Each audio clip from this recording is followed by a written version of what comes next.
पंचम वेद म्हणून जगद्गुरु तुकोबराच्या गाथेला म्हटलं गेलेलं आहे. पंचम वेद का बरं? कारण 4 वेद या जगाच्या पाठीवरती आहेत. त्यातही गीतेमध्ये जर आपण वाचलं तर गीता ही केवळ 3च वेदाचं ग्रहण करते.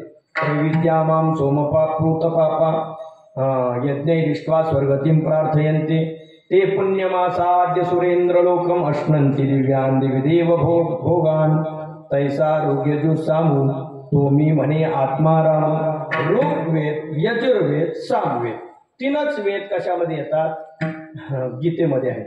मग 3च वेद गीतेमध्ये येतात. मग हरिपाठामध्ये तर ज्ञानोबरांनी म्हटलं चहुविधी जाण साही शास्त्री कारण 18 पुराणे हरिशी गाती. गीतेमध्ये 3 वेद सांगितले आणि हरिपाठामध्ये सांगत असताना ज्ञानोबराय किती वेद सांगतात? 4 वेद सांगतात. मग 3 आहेत की 4 आहेत? विठाला विठाला.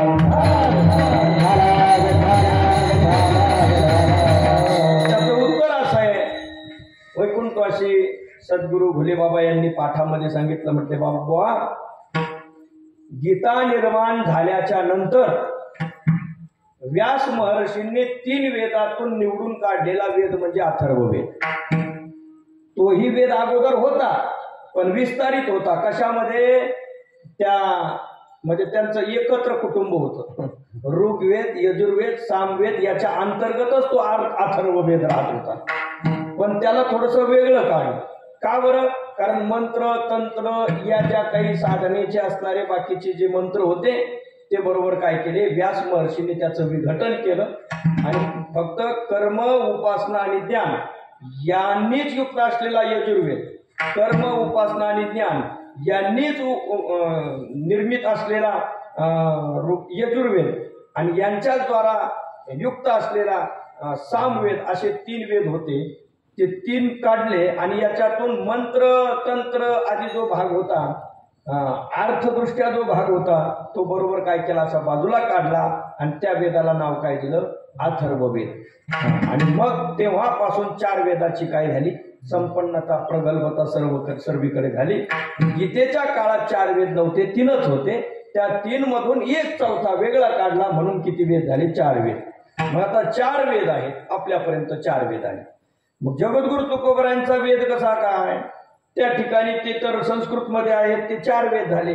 मग पंचम वेद जगद्गुरु तुकोबराच्या गाथेला का म्हणतात? तर असं आहे, वेद हा स्वतंत्र ग्रंथ आहे, म्हणजे आकर ग्रंथ आहे. जसं जगद्गुरु तुकोबराय स्वतंत्र ग्रंथ निर्माण केला त्यांनी गाथा, तसा वेद सुद्धा काय आहे? स्वतंत्र ग्रंथ आहे.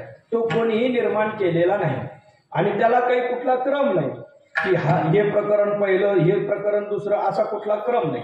बस वेद म्हणजे वेद, त्याला काही क्रम नाही. तसं गाथेला सुद्धा कुठल्या प्रकारचा काय नाही, क्रम नाही. ज्या ठिकाणी जगद्गुरु तुकोबरायची जशी अवस्था असेल तसे अभंग त्यांच्या मुखातून निघायचे आणि निघालेले अभंग त्यांनी काय केले? नंतर लिपिबद्ध केले आणि एवढंच काम केलं. त्यामुळे त्यांचा तो ठरला तो पंचम वेद आहे.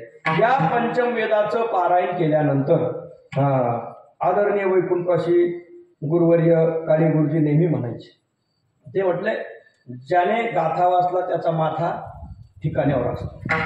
म्हणून ज्ञानेश्वरी वाचल्याशिवाय, गाथा वाचल्याशिवाय आणि आळंदी पंढरीची वारी केल्याशिवाय मरूच नका, असं ती नेहमी सांगायची. विठाला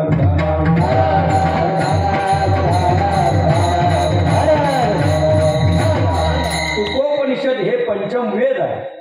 या एका वेदामध्ये 4ही वेदाचा अंतर्भाव आहे. हे तुम्ही आम्ही नाही, जगद्गुरु तुकोबरायांचे एका काळचे कट्टर शत्रू, एका काळामध्ये कट्टर शत्रू जे होते रामेश्वर शास्त्री, त्यांनी वर्णन केलंय. तुम्ही आम्ही वर्णन करूयात नवल नाही, पण कट्टर शत्रूने जगद्गुरु तुकोबराच्या गाथेचं वर्णन करावं. त्यांनी